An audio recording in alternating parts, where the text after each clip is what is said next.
여러분 안녕하십니까? 라디오 전망대 송유라입니다.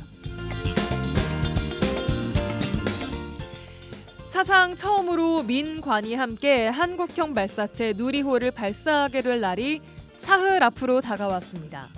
누리호는 총 조립을 마치고 발사를 기다리고 있는데요. 누리호에 실려서 함께 우주로 떠날 위성들은 어떤 연구를 하게 될지 또한 관심이 모아지고 있습니다. 차세대 중형 위성 3호가 주 탑재 위성인데요. 오로라와 대기광을 관측해서 지구 에너지 유입량을 예측하는 등의 임무를 하게 됩니다. 그리고 다국적 제약회사들이 눈독을 들이고 있는 우주 첨단 바이오 신약 개발 분야 연구를 위해서 우주의학 위성이 우리나라에서는 처음으로 실리게 된다는데요. 광활한 우주만큼이나 연구개발 분야도 한계가 없겠다는 생각이 듭니다. 전남 동부 지역은 K-스틸과 고부가가치 석유화학 제조 기술을 보유하고 있으면서 이 발사체 발사장까지 갖추고 있는데요. 기존 산업이 위기라고는 하지만 이 우주항공 분야와 접목된다면 이 또한 기회가 되지 않을까 싶습니다. 오늘 라디오 전망대에서 나로호 4차 발사와 관련해서 한국항공우주연구원 관계자와 잠시 후에 이야기해보겠습니다. 앞서 뉴스 브리핑, 또 이슈책, 보정 소식까지 준비되어 있습니다. 잠시 후에 뵙죠.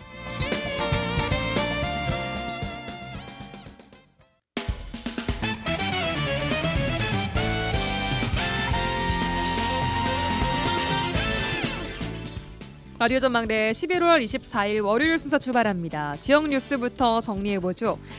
GBS 뉴스의 차범준 국장과 함께합니다. 연결되어 있습니다. 안녕하십니까? 네, 안녕하세요. 네, 안녕하세요. 첫 소식 바로 만나보겠습니다. 전남 동부권 주민들이 그동안 정부의 전라선 KTX의 직선화를 통한 시간 단축 방안을 요구를 해왔지만 그 결실을 좀 보지 못하고 있는 상황입니다. 근데 최근 국회 예결위에서 기존 전라선 KTX 노선 대신에 서울과 여수를 연결하는 완전히 새로운 노선인 한반도 KTX 이게 제안되고 있다고요. 또 정부도 관심을 갖고 있다면서요. 네, 여수 서울 간 전라선 KTX 노선의 시간 단축을 위한 여러 방안이 논의되고 있는 가운데 최근 국회 예결위에서 기존 노선을 개량하는 방식 대신 아예 새로운 노선을 신설하자는 제안이 나와 관심이 모아지고 있습니다. 네. 이번에 제안된 안은 일명 한반도 KTX로 남서울에서 용인과 안성을 거쳐 청주, 세종, 동전주, 남원, 구례, 동순천, 여수로 이어지는 노선입니다. 네. 해당 노선은 서울과 여수를 2시간 이내에 연결할 수 있을 것으로 기대되는데요. 예. 국회 예결위 전체 회의에서 여수시가 지역구인 조계원 의원은 김민석 국무총리와 김윤덕 국토교통부 장관을 상대로 전라선 KTX 시간 단축을 위한 해법으로 가칭 한반도 KTX 신설을 제안했습니다. 예. 조계원 의원은 전라선 KTX 노선 개선 방안으로 지난 2021년 88km의 구간에 대한 직선화 사업이 이미 부적격 판정을 받은 바 있고 현재 추진 중인 42km 구간의 직선화 방안 역시 고작 15분 정도의 물리적인 시간 단축 효과에 불과하다며 이는 국가 세금을 낭비하는 밑빠진 독의 물붓기라고 지적했습니다. 예. 조계원 의원의 한반도 KTX 노선 신설안에 대해 김민석 총리는 흥미로운 제안으로 검토를 하겠다 이렇게 답변했고 김윤덕 국토부 장관 역시 획기적인 제안이라며 큰 관심을 보였습니다. 예, 근데 이게 뭐 언제 들어도 간단하게 싹 지을 수 있는 뭐 그런 수준의 사업이 아닌 만큼 국무총리, 국토부 장관 등 정부가 이 해당 제안에 대해서 좀 우호적인 입장을 가지고 있는 결정적인 이유가 좀 뭘까요? 네, 국무총리와 국토부 장관이 한반도 KTX 노선 신설에 적극적인 관심을 보이고 있는 것은 이 앞서도 언급했지만 현재 추진 중인 전라선 KTX 노선 개량에 따른 시간 단축 효과가 그리 크지 않고 또 나중에 사업이 완료돼도 주민들이 체감하는 효과가 낮다는 점을 고려한 것으로 보입니다. 네. 또 다른 고려사항으로 정부가 추후 이 KTX 해무나 EMU 320 같은 미래형 고속 열차를 투입할 경우 기존의 전라선 KTX 개량 사업만으로는 해당 구간에서 제속도를 낼 수 없다는 점이 들 수 있습니다. 네. 결국 정부도 여수 서울 간 철도 접근성 개선을 위해 또 다른 대안이 필요한 상황인데 지금의 전라선 노선에서 이 서쪽 방향으로 이 노선에 새로운 또 도시가 포함되고 노선에 포함되는 이 청주공항 활성화나 세종시 행정수도 기능 강화 등에 관해 이 정부도 관심을 보이고 있다. 이렇게 해석이 가능합니다. 네. 김민석 국무총리의 검토 입장 표명에 이어 김윤덕 국토부 장관은 한반도 KTX 노선 신설에 대해 좀 더 적극적인 입장을 보였는데요. 김 장관은 국토부 차원에서 논의를 진행하고 있고 상당히 획기적인 안이라고 생각하고 있다며 좀 더 구체적인 예산 타당성 등을 치밀하게 정리해서 별도로 보고를 하겠다. 이렇게 입장을 냈습니다. 예, 총 사업비는 한 20조 원에서 25조 원 정도 추산이 되고 있고 말씀하신 대로 남서울, 용인, 안성, 청주, 세종을 거쳐서 여수까지 오는 한반도 KTX 노선 앞으로 좀 적극적인 검토가 좀 필요해 보입니다. 다음은 광양 소식 좀 듣겠습니다.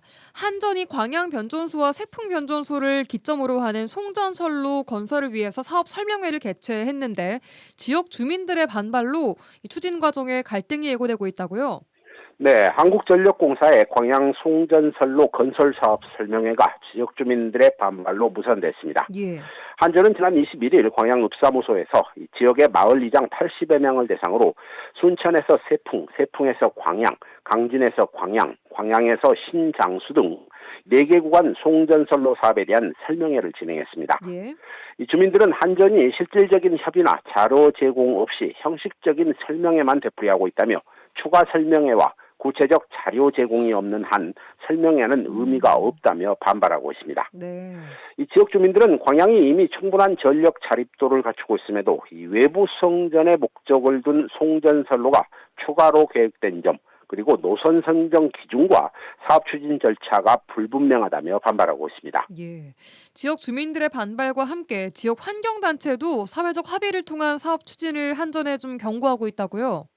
네, 마을 이장단의 송전선로 사업에 대한 반발과 함께 지역 환경단체인 광양환경연도 한전이 밀어붙이기식 사업 추진을 하고 있다며 한전을 비판하고 나섰습니다. 네. 광양환경연 관계자는 언론을 통해 최근 경북과 전남 등 타 지역에서도 한전의 송전선로 사업과 관련한 주민들과의 소통 부재로 인한 갈등, 또 이 설명의 무산 사례가 빈번하고 있다며 한전의 사업 추진 방식을 비판했습니다. 예. 광양환경연은 공기업의 투명성 부족과 지역사회와의 협력 회피에 대한 비판적 시각이 확산되고 있다며 사회적 합의 없이 사업이 강행될 경우 대규모의 갈등, 사업 지연이 불가피하다고 경고했습니다. 이 광양환경연은 향후 한전과 주민들 간의 신뢰 회복을 위해 투명한 자료 공개와 실질적인 소통 창구 마련이 절실하다고 주장했습니다. 예, 알겠습니다. 오늘 마지막 소식은 순천 소식입니다. 순천시가 최근 오천동 그린광장 인근에 현수막 게시대를 설치를 했는데 지역 주민들이 민간인들도 사용할 수 있는 게시대 추가 설치를 요구하고 있다고요? 어떤 내용인가요? 네, 순천시가 최근 순천시 오천동 일원에 6개의 공공기관 홍보용 게시대를 설치했습니다. 하지만 지역 주민들은 주민들도 함께 이용할 수 있는 현수막 게시대가 절대 부족하다며 추가 설치를 요구하고 있습니다. 네.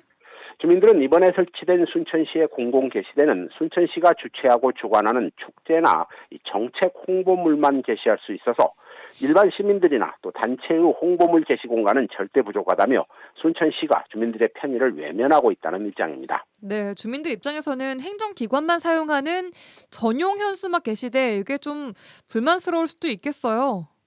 네, 보도에 따르면 순천시 도심의 현수막 게시대를 이용하려면 몇 주 전부터 사전 예약을 해야 하고 또 이른바 홍보 효과가 좋은 명당 자리는 사실상 업자들이 아니면 확보할 수 없다는 불만이 지속적으로 제기되고 있습니다. 예. 이 지역 주민들은 시민이나 단체, 상인 등 누구나 일정 절차에 따라 게시할 수 있는 공공 게시판을 확대해 줄 것과 함께 불법 현수막 단속의 투명한 기준도 공개하라고 요구하고 있습니다. 예. 주민들은 기업이나 정치 홍보물에 대한 강화된 모니터링을 실시하고 시민들이 참여하는 시민 참여형 도시 경관 관리 체계 마련이 시급하다고 요구하고 있습니다. 네, 순천 소식까지 들어봤습니다. 오늘 여기까지 듣죠. 뉴스브리핑 GBS 뉴스의 차범준 편집국장이었습니다. 고맙습니다. 네, 고맙습니다.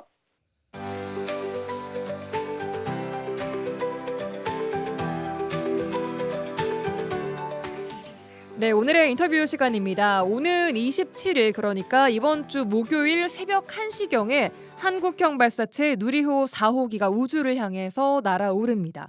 발사까지 3일을 남겨놓은 시점인데요. 지금 누리호는 발사 준비를 어디까지 마쳤는지, 또 이 새벽 시간에 발사를 하는 이유는 뭔지 궁금한 게 참 많습니다. 오늘 이분과 함께 자세하게 이야기해보겠습니다. 한국항공우주연구원 발사체 체계연구일부의 공철원 부장 전화 연결되어 있습니다. 나와 계십니까? 네, 나왔습니다. 감사합니다. 네, 안녕하십니까. 네. 예, 부장님, 이제 3일밖에 남겨놓지 않은 시점 가장 바쁠 시기일 텐데요. 지금 누리호는 어떤 상태입니까? 네, 누리호는 현재 1, 2, 3단 전기체가 총 조립이 되어서 예, 모든 사전 시험을 마쳤습니다. 예, 그리고 11월 24일부로 통조립 상태를 마쳤다라고 보고가 되어 있고요. 예. 현재 금일 발사체 이동 기립 장치의 상차를 완료하였습니다. 상차를 완료했다라는 게 이게 무슨 말이에요? 내일 오전 7시에 예, 조립동에서 발사대로 발사체가 이동하게 되는데 예, 이동하기 전에 발사체 이동 기립 장치라고 있습니다. 예, 발사체를 이송하고 발사대에서 발사대를 기립하는 장치가 결합되어 있는데요. 예. 그 장치 위에 안착을 됐다는 말은 이제 발사할 준비가 끝났다라는 의미입니다. 그렇군요. 그럼 이제 오늘이 지나고 내일 아침에 발사체로 이동이 될 예정이네요? 네, 그렇습니다. 제가 듣기로는 그 발사 이동하는 길이가 그리 멀지 않은데 1시간 뭐 넘게 걸린다 이런 얘기가 있어요. 우리가 천천히 이동하기 때문에요. 예. 1시간 정도, 1시간에서 1시간 반 정도 잡고 있습니다. 네. 어느 정도 속도로 이동을 합니까? 우리가 천천히 걸어가는 속도. 걸어가는 속도로요. 예, 걸어가는 속도라고 보시면 됩니다. 천천히 걸어가는 속도. 이 큰 우리 산책할 때 발사체를 천천히 걸어가잖아요. 네, 예. 그 정도 속도로 보시면 됩니다. 그렇군요. 저번에는 그 이동하는 과정에서 바람이 좀 불었던 것 같아요. 2차 때인가? 네네. 근데 이번에는 그런 문제는 없을 것으로 보입니까? 이동하는 과정에 바람이 불거나 비가 오거나 하더라도 예. 저희는 이제 사전에 준비를 다 했기 때문에 예. 그 문제는 없을 거고요. 만약에 비가 폭우같이 많이 내린다. 그때는 우리가 언덕길에 약간 미끄러질 우려가 있기 때문에 그때는 사전에 검토를 해서 예. 발사체 이동 시간을 조금 조절할 수도 있을 것 같습니다. 하지만 그런데 지금 폭우가 기상 폭우가 상황으로는 기상 조건으로는 폭우가 내릴 일은 없을 것 같고요. 상당히 맑고 개천합니다. 예, 좋습니다. 자, 그렇다면 이제 발사 직전까지 또 추가로 어떤 것들을 점검하실 예정입니까? 현재는 발사체 전기 기계 인터페이스 부분을 다 점검 완료했는데요. 예. 발사대에 올려놓고 예. 저희들이 한 번 더 정기적 점검을 수행할 예정입니다. 전기적 점검. 예. 정기적 점검이라면 우리 통제센터에서 예. 발사대를 통해서 원격으로 발사대가 건전성이 있는지 이상이 없는지 유무를 한 번 더 체크하게 됩니다. 예, 그렇군요. 자, 그럼 이 27일에 발사될 누리호 4차인데 그동안 발사된 3번의 이전의 발사랑은 이게 좀 뭐가 다릅니까? 지금 큰 발사체에는 큰 변화가 없고요. 예, 그러니까 탑체체의 중형 위성이라고요. 예, 3차 때는 소형급 위성이 발사됐는데 예, 500kg 이상을 중형 위성이라고 합니다. 예. 그래서 누리호에 처음으로 우리가 500kg급 이상의 중형 위성을 탑재해서 발사하게 되고요. 예, 그 중형 위성을 탑재하기 위해서 저희들이 다중 위성 어댑터라는 걸 개발했습니다. 왜냐하면 중형 위성 외에 12개의 큐브 위성도 실리는데요. 예. 위성이 많다 보니까 요 위성을 싣는 장치를 새로 개발해서 우리가 탑재한 상태입니다. 발사체 크기는 비슷한데 훨씬 많이 싣게 되는 거 아닙니까, 이게? 맞습니다. 위성은 페어링 안에 예. 싣는데요. 페어링하고 보호덕인데요. 예, 그 많이 쓰려면 저희들이 이제 구석구석 이제 빈 공간을 다 메꿔서 설계를 해야 되거든요. 예. 큐브 위성 크기 12개 같은 경우는 우리가 숨어 있는 공간까지 찾아내서 그 12개를 다 실어서 발사하도록 준비했습니다. 네. 제가 잘 모르는 그냥 일반인의 시선에서 딱 언뜻 듣기에는 그럼 무게도 훨씬 무거워지는 거 아닌가 싶거든요. 무게는 지금 두위성이 이제 516kg인데요. 예. 우리가 지금 누리호로 탑재할 수 있는 성능이 2,200kg까지 됩니다. 그래서 우리가 충분히 여유가 있습니다. 그렇군요. 이제 공간이 문제인데요. 네. 공간을 이제 페어링 안에 공간을 이제 적절하게 최적으로 이제 음. 활용해서 다시 들어오는 이제 노력을 했습니다. 네. 그렇군요. 보니까 3차 발사 때 차세대 그 소형 위성 2호랑 또 큐브 위성 7기가 탑재가 됐었거든요. 그리고 이번에는 차세대 중형 위성 3호 1기랑 큐브 위성 12기가 실리게 되는 거 맞습니까? 네, 맞습니다. 네. 그럼 이 각각의 위성들이 어떤 역할을 또 어떤 실험을 하게 되는지도 좀 설명해 주시면 좋을 것 같아요. 먼저 이 중형 위성 3호부터 좀 볼까요? 예, 중형위성 3호는 우리가 탑재체가 뭐 몇 개 실리는데요. 특히 이제 오로라 간첩, 플라즈마 간첩, 바이오 캐비넷 같은 기술들을 실험하게 되고요. 예. 특히 오로라 간첩을 위해서 저희들이 이제 발사 시간도 새벽으로 좀 조정을 했거든요. 왜냐하면 그 낮에 하면 태양빛 때문에 예. 잘 관측이 안 되는데 예. 오로라 관측을 최적으로 할 수 있는 시간을 위해서 우리가 새벽 1시에 발사하는 이유가 오로라 관측을 위해서고요. 그렇군요.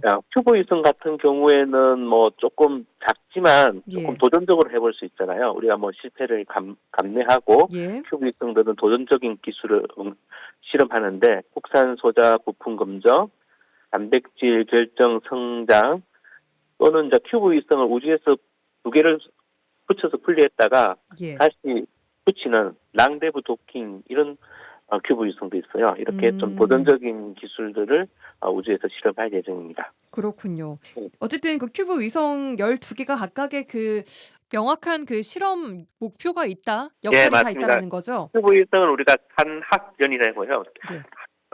학교, 대학교에서도 만들고요. 예. 연구소도 만들고 예. 또 업체도 만들고 그러니까 3학년이 모두 각각의 나름대로의 그 도전 정신과 기술을 갖고 개발했기 때문에 각각의 특징이 다 다릅니다. 뭐 해안 쓰레기, 제주도의 해양 쓰레기를 뭐 측정하는 관측 위성도 있고요. 예. 그래서 다양한 임무를 수행하게 됩니다. 그렇군요.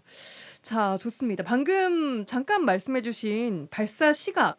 저는 왜 새벽 1시에 발사를 하나 했더니 이게 가장 큰 이유 중에 하나가 오로라 관측 때문이라고요? 네네, 오로라 관측이 있고요. 한 가지 더는 이제 예. 기존에 이제 다른 위성, 기존이 아니고 우리가 가진 위성과의 주파수 간섭 문제도 좀 기술적으로 어렵지만 검토를 한 사항입니다. 그래서 두 가지인데 주로는 이제 오로라 관측 임무를 수행하기 위해서 위성 쪽에서 요청을 해가지고 저희들이 발사 시각을 거꾸로 계산해서 발사 시간을 결정하였습니다. 그러니까 발사 시간을 역산을 해서 이쯤 출발을 해야지만 딱 오로라 관측하기에 적합한 예, 시간에 네, 맞습니다. 도달을 네네. 한다. 이렇게 좀 네네. 이해를 하면 될까요?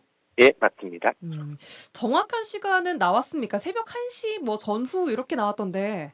예, 어떻게 정확한 보니까. 시간은 우리가 발사 당일날 최종 결정하게 되고요. 예. 새벽 1시경이라고 보시면 될 것 같습니다. 현재. 알겠습니다. 그래서 원래 저번에 한 1, 2, 3차 때는 많은 분들이 좀 모여서 그 발사하는 거를 관측을 막 하고 그러셨는데 네. 새벽 시간대여서 많은 분들이 좀 주무시고 계실 것 같기는 합니다.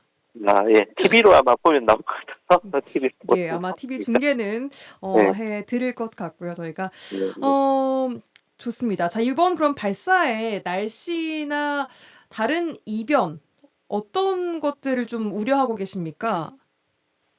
첫 번째는 날씨인데요. 우리가 근데 발사 조건에 예. 비가 오거나 바람이 조금 불고 하는 거는 크게 영향을 안 미칩니다. 예. 제일 큰 조건은 우리가 지상풍, 그러니까 발사할 때 평균 풍속이 15m/s 이상 되면은 예. 우리가 발사를 중단하는데요. 예.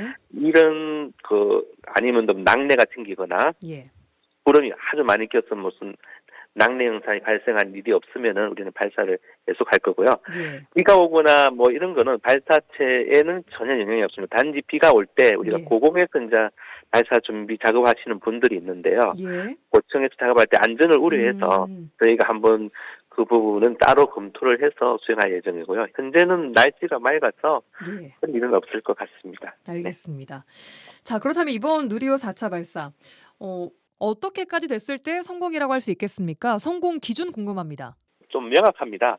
지금 현재 주위성, 주탑재 위성 1기가 예. 그리고 큐브 위성 12기가 예. 우리가 궤도에 정확히 투입했을 때 요거를 우리가 성공 기준으로 삼고 있습니다. 이게 일부는 투입에 성공하고 일부는 실패하고 할 수도 있는 거 아닙니까?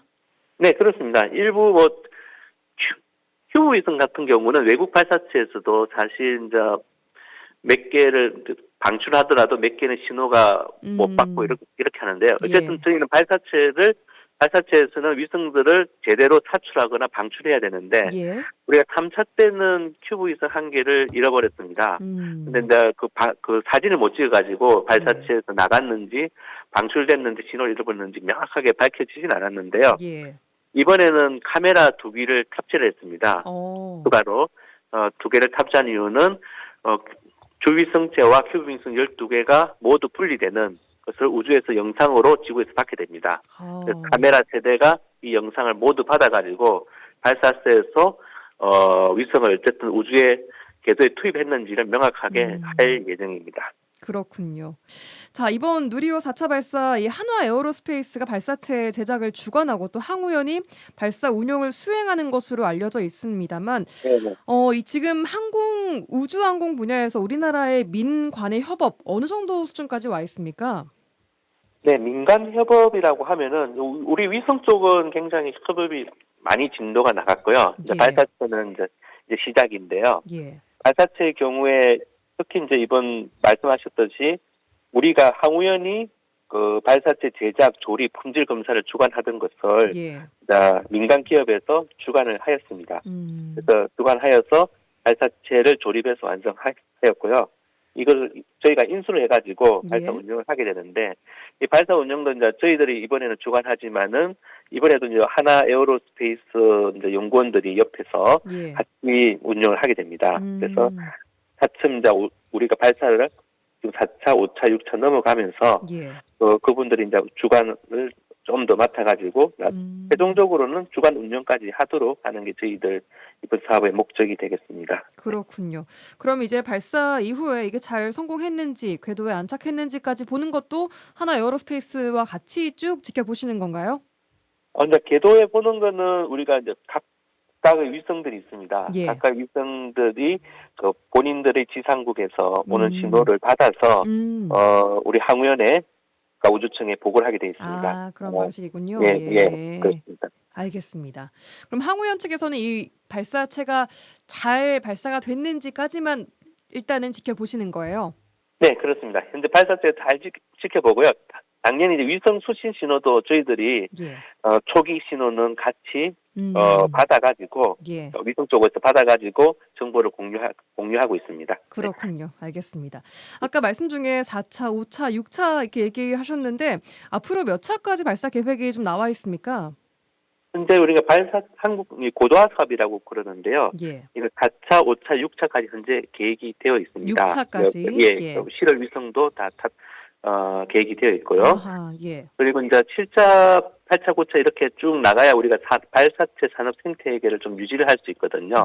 그리고 이제 민간 기업도 계속 이제 발사를 해야 이게 운영이 되기 때문에 7차 같은 경우는 정부에서 현재 검토 중인 것으로 알고 있습니다. 지금 확정된 것은 6차까지. 예, 그렇습니다. 예, 알겠습니다. 자, 앞으로 점점 더 많이 발전된 기술들이 이제 시험대에 오르게 될 텐데요. 앞으로 어떤 기술들을 더 활용을 하게 될까요? 좀 쉽게 설명해 주신다면요. 누리호 같은 경우는 지금 목적이 반복 발사를 통해서 발사체 신뢰성을 올리고 두 번째는 민간 기업이 요거를 제작, 주관, 운용까지 하는 것을 모두 습득해서 그러니까 뉴스페이스 시대에 맞게 민간이 이제 주관을 할 수 있게끔 만드는 게 주 목적이고요.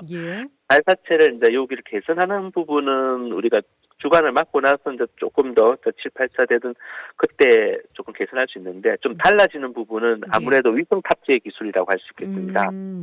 저희가 이제 5차 때는 주 탑재 위성이 5기가 실립니다. 그러면 그리고 이제 부탑재도 한 10기 실리고 큐브 위성도 10기 실리는데요. 이런 다양한 위성들을 저희들 지금 4차 때는 이제 그쪽에 음향 저감 기술이라고요. 우리가 조금 이제 3차하고 다르게 위성이 발사할 때 이제 엔진에서 굉장한 음향 소음 진동이 나옵니다. 그 위성이 그 진동을 직접 받으면 이제 고장을 일으킬 수 있는데요.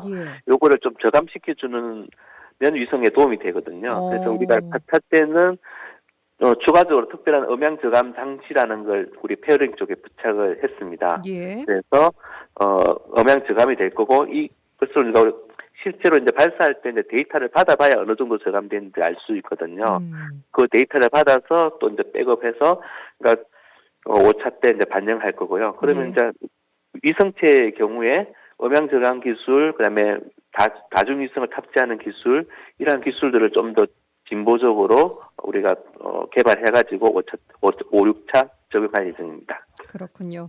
알겠습니다. 이제 3일밖에 남지 않았는데요. 이번 누리호 4차 발사 성공적으로 이루어질 수 있기를 함께 응원하도록 하겠습니다. 네, 감사합니다. 네, 한국항공우주연구원 발사체 체계 연구 일부의 공철원 부장과 함께 이야기해봤습니다. 오늘 말씀 고맙습니다. 네, 감사합니다. 지역의 이슈를 직접 체크해드립니다. 이슈 체크.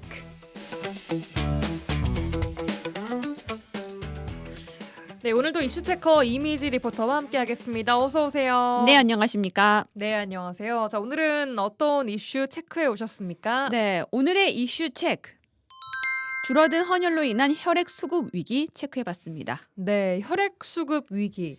누군가의 생명을 살리는 소중한 행동 바로 헌혈입니다. 네, 근데 저만 해도 헌혈을 언제 마지막으로 했는지 기억이 좀 가물가물할 정도로 최근에는 헌혈을 거의 안 했던 것 같은데 맞아요. 헌혈이 좀 줄면서 혈액 수급에 상당한 어려움이 좀 있다고요. 네, 이 혈액은요 인공적으로 만들 수 있는 게 아닙니다. 바로 누군가의 헌혈로만 공급이 가능하고요.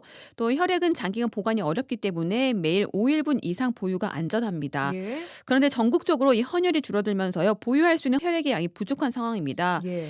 오늘 0시를 기준으로요 이 4.81분입니다.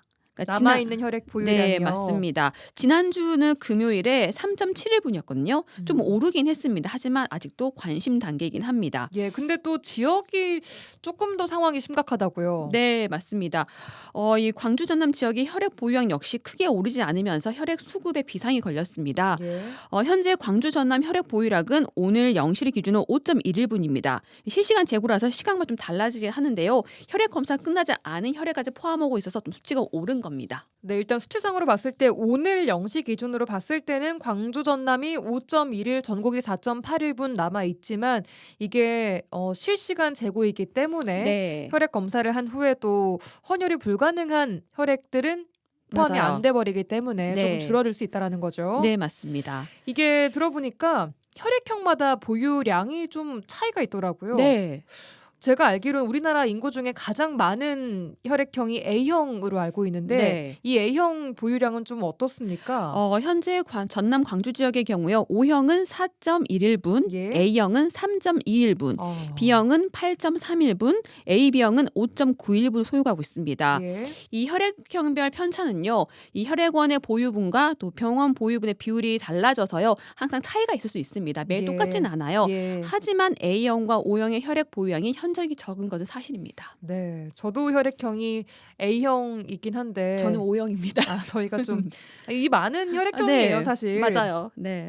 근데 제가 뭐 앞서도 말씀드린 것처럼 헌혈을 하는 사람들을 많이 요즘에는 못 보는 것 같아요. 네. 제 주위에도 헌혈했다는 분 찾기 되게 힘들더라고요. 맞아요. 네, 그러니까 헌혈을 하는 인구수가 많지 않습니다. 현재 시점을 헌혈 보릿고개라고 얘기를 해요. 헌혈 보릿고개라는 말이 있어요. 네, 원래 1월부터 3월까지 얘기하는데요. 올해는 이 보릿고개 좀 빨라졌다고 얘기를 하고 있거든요. 그래서 제가 오늘 오전에 얼마나 헌혈을 할까 하고 여수 헌혈집 다녀와 봤습니다. 헌혈의 집 가셨으면 헌혈 네. 한번 하고 오셨어야죠. 하셨나요?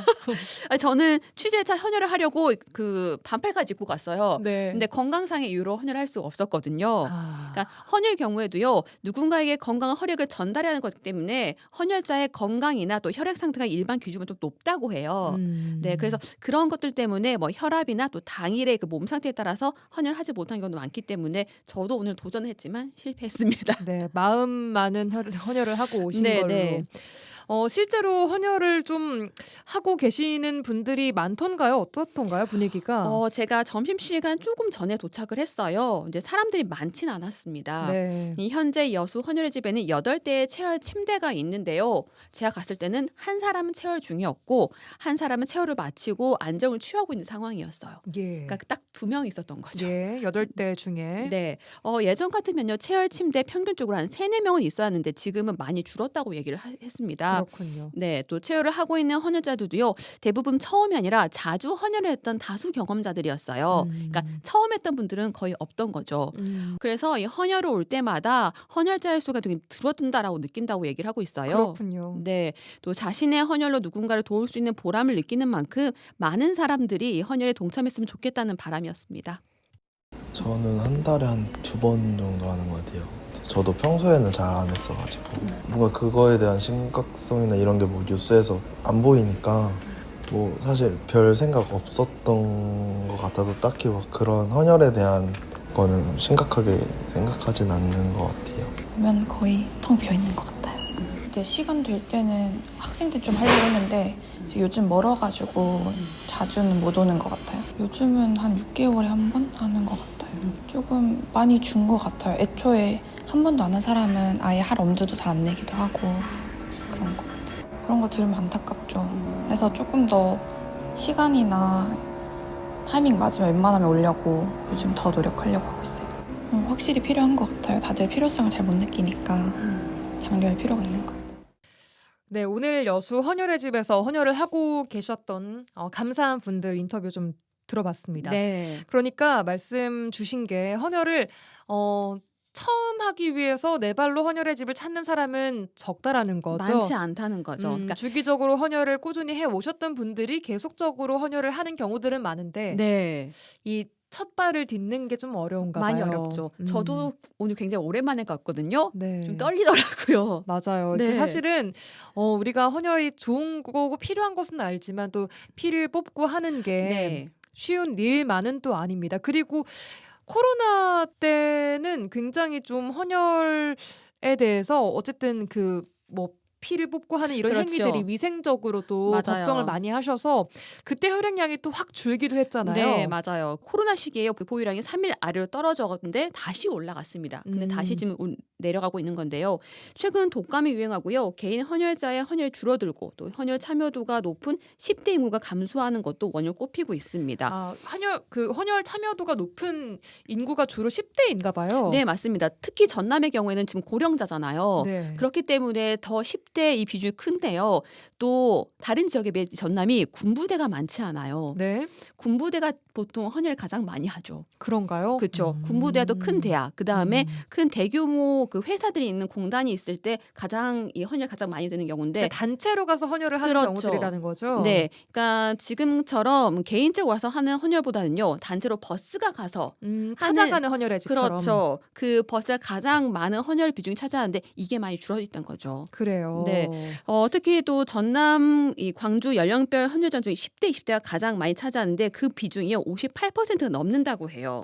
근데 인원이 줄어들면서 앞으로 혈액 수급에도 큰 영향을 줄 수 있는데 10년 전만 해도요 2배였다고 해요. 근데 이게 계속 줄어들고 있는 겁니다. 네. 인구 자체가 줄어드는 것도 있을 것이고 네. 또 이 참여 자체가 줄어든 것도 여러 가지 복합적인 요인이 있을 것으로 보입니다. 네.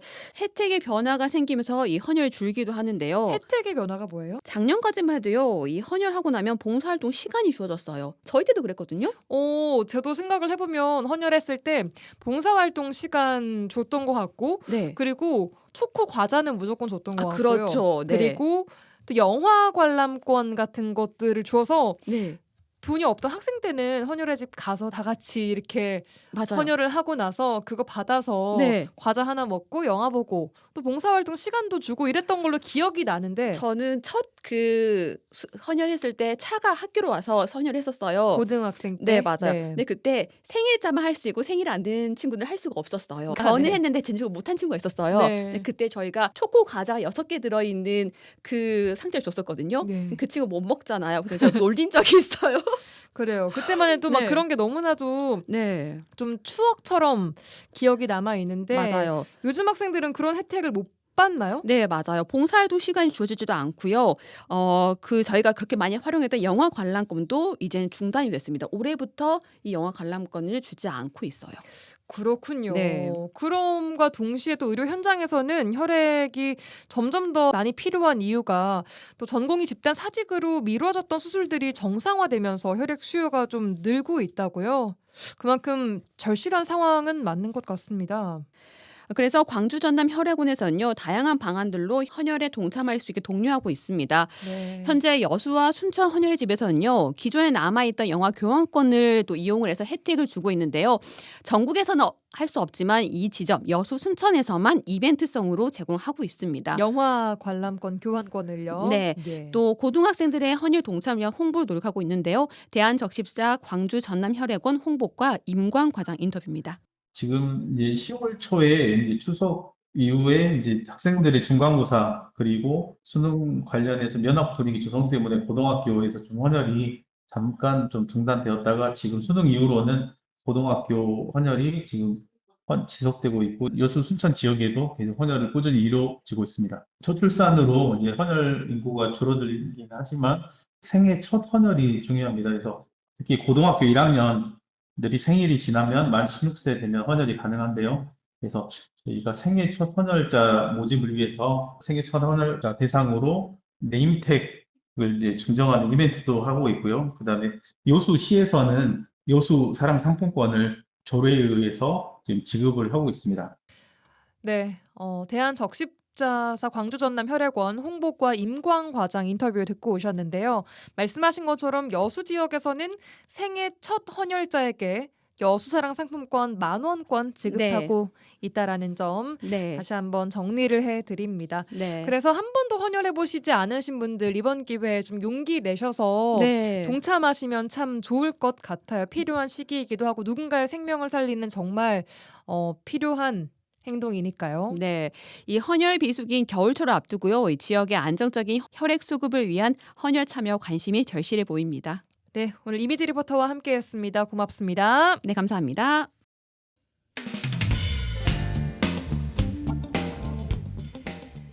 네, 한 주간 도정 소식 들어보는 시간입니다. 전라남도 대변인실 남지은 메시지 정책 팀장과 함께하겠습니다. 팀장님 나와 계십니까? 네, 안녕하세요. 네, 안녕하세요. 네, 첫 소식입니다.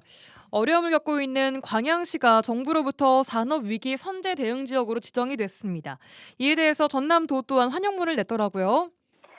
네, 전남도는 지난 20일 정부가 광양시를 산업위기 선제 대응 지역으로 지정한 데 대해 환영문을 발표하며 광양 철강 사업을 다시 한번 대한민국 산업 중흥의 선봉에 세우겠다는 의지를 밝혔습니다. 네. 이번 지정은 지난 5월 여수시의 지정과 함께 전남 동부권 전체의 위기 대응 기반이 한층 강화됐다는 점에서 의미가 큽니다. 네. 특히 철강 산업의 구조적 어려움이 심화되는 상황에서 정부가 산업 위기 가능성을 엄중히 인식하고 선제 대응에 나섰다는 신호로 받아들여지고 있습니다. 예. 지정 기간인 2년 동안 광양시는 약 381억 원의 보통 교부세를 추가로 지원받게 돼 지역 재정 여건 개선에도 실질적인 도움이 될 전망입니다. 네. 김영록 지사는 환영문을 통해 이번 지정을 계기로 철강 중소기업 금융 지원, 지역 상권 활성화, 고용 안정과 인력 양성, 노후 산업단지 재생 등 실질적인 지원 정책을 강화해 산업 경쟁력 회복과 미래 산업 기반 마련에 속도를 내겠다고 강조했습니다. 예, 알겠습니다. 네. 반가운 전남 동부권 소식부터 좀 들어봤고요. 두 번째 소식입니다. 최근 광주 민간 군공항 통합 이전 관련 대통령실 주재로 주요 관계기관이 한자리에 모여서 사전 협의를 진행했다고요. 어떤 내용이 좀 나왔습니까? 네, 그렇습니다. 지난 19일 대통령실 김용범 정책실장 주재로 광주 민간 군공항 통합 이전 추진을 위한 사전 협의가 진행됐습니다. 예. 이번 회의는 지난 6월 이재명 대통령이 광주 전남 타운홀 미팅 중 약속한 대통령실 주관 군공항 이전 6자 협의체 구성을 앞두고 마련된 자리로 네. 그동안 각 기관이 제기된 쟁점을 논의하고 주요 현안에 대한 상호 입장을 공유하는 자리였습니다. 예. 협의 결과 대통령실과 전남, 광주, 무안 3개 지방정부는 정부가 마련한 중재안에 대해 큰 틀에서 공감대를 형성했고 12월 중 조속히 6차 협의체를 공식적으로 가동하기로 뜻을 모았습니다. 네. 이번 사전 협의는 여러 난제가 얽혀 오랫동안 진전을 이루기 어려웠던 통합 이전 논의에 실질적인 전환점을 마련했다는 점에서 의미가 큽니다. 앞으로 전남도는 정부, 광주시, 무안군과 긴밀히 협력해 통합 이전이 성공적으로 추진되도록 모든 행정 역량을 집중해 나가겠습니다. 예, 알겠습니다. 다음 소식 바로 듣겠습니다. 청년의 문화 향유 기회를 넓히기 위한 다양한 정책들이 좀 시행이 되고 있지만 실제로는 경제적 여건에 따라서 체감 혜택의 격차가 존재한다는 지적이 꾸준히 제기되어 왔습니다. 전남도가 이 문제를 해결하기 위해서 제도를 좀 손봤다고요? 네. 내년부터는 경제적 취약계층 청년도 일반 청년과 동일하게 전남 청년 문화 복지 카드 지원을 전액 받을 수 있도록 제도가 대폭 개선됩니다. 예. 전남 청년 문화 복지 카드는 전국 최초로 소득 기준 없이 청년에게 10년간 최대 250만 원의 문화 활동비를 지원하는 전남도의 대표 청년 정책입니다. 예. 지금까지는 기초생활수급자나 차상위 계층처럼 경제적으로 취약한 청년이 문화 놀이카드를 이미 받고 있는 경우 그 금액만 차감하고 남은 부분만 지급했기 때문에 결과적으로 일반 청년보다 지원액이 적었습니다. 이를 해결하기 위해 전남도는 지난 1년간 보건복지부와 사회보장협의를 지속 추진해왔고 그 결과 내년부터 문화놀이카드 수혜자들에게도 25만 원 전액을 지급할 수 있도록 제도가 개선됐습니다. 예. 예, 앞으로도 전남도는 청년 복지 사각지대 해소를 위해 지속적인 정책 개선을 이어나갈 계획입니다. 네, 청년 복지 관련된 제도 개선 관련 소식 좀 들어봤고요. 다음 소식입니다. 2025년 균형발전사업 우수 사례 시상식에서 전남도가 전국에서 유일하게 3개 전 부문을 모두 수상을 했다고요? 네, 전남도가 대통령 직속 지방시대위원회가 주관한 2025년 균형발전사업 우수 사례 평가에서 전국에서 유일하게 전 부분을 수상하며 3관왕을 달성했습니다. 예.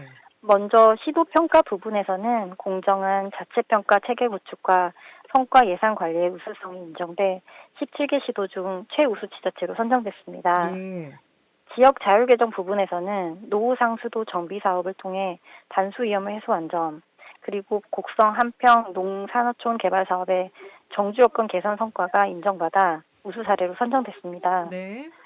또한 시행계획 부분에서는 광주 전남 초강역권 발전 계획 중 지역 혁신 인재 양성 사업이 미래 전략 사업을 이끈 핵심 인재 양성 체계를 구축했다는 평가를 받았습니다. 네.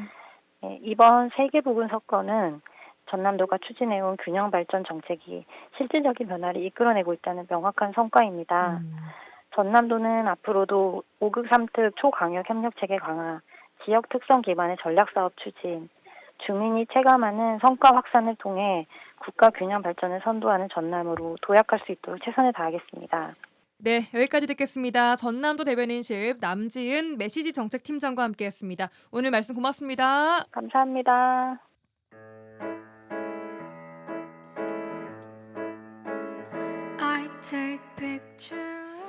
라디오 막내가 11월 24일 월요일에 준비한 내용은 여기까지입니다. 11월 끝자락 치고 좀 포근하고 온화한 날이 이어지고 있습니다.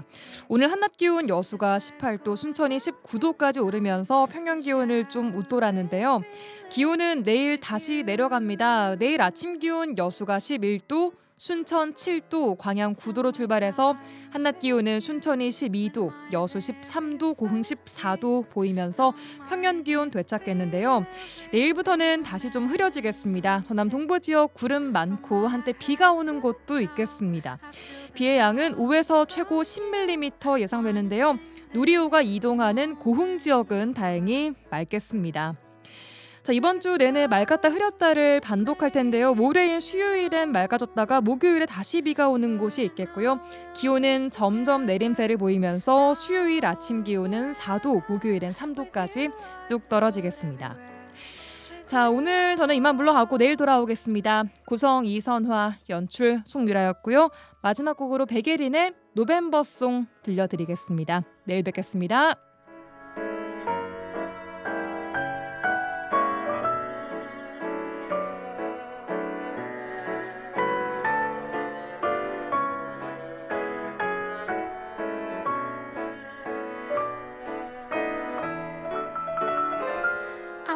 my songs with you. It's ordinary to us. Don't care what would people want from me. Just record now this time to remember this feelings with you. You took care of me with your special cure. Don't mind if it costs a lot on my heart. From my finger to ear, I feel the warmth from you. Wanna tell this moment for you. This love could make me blue, but I know we'll be together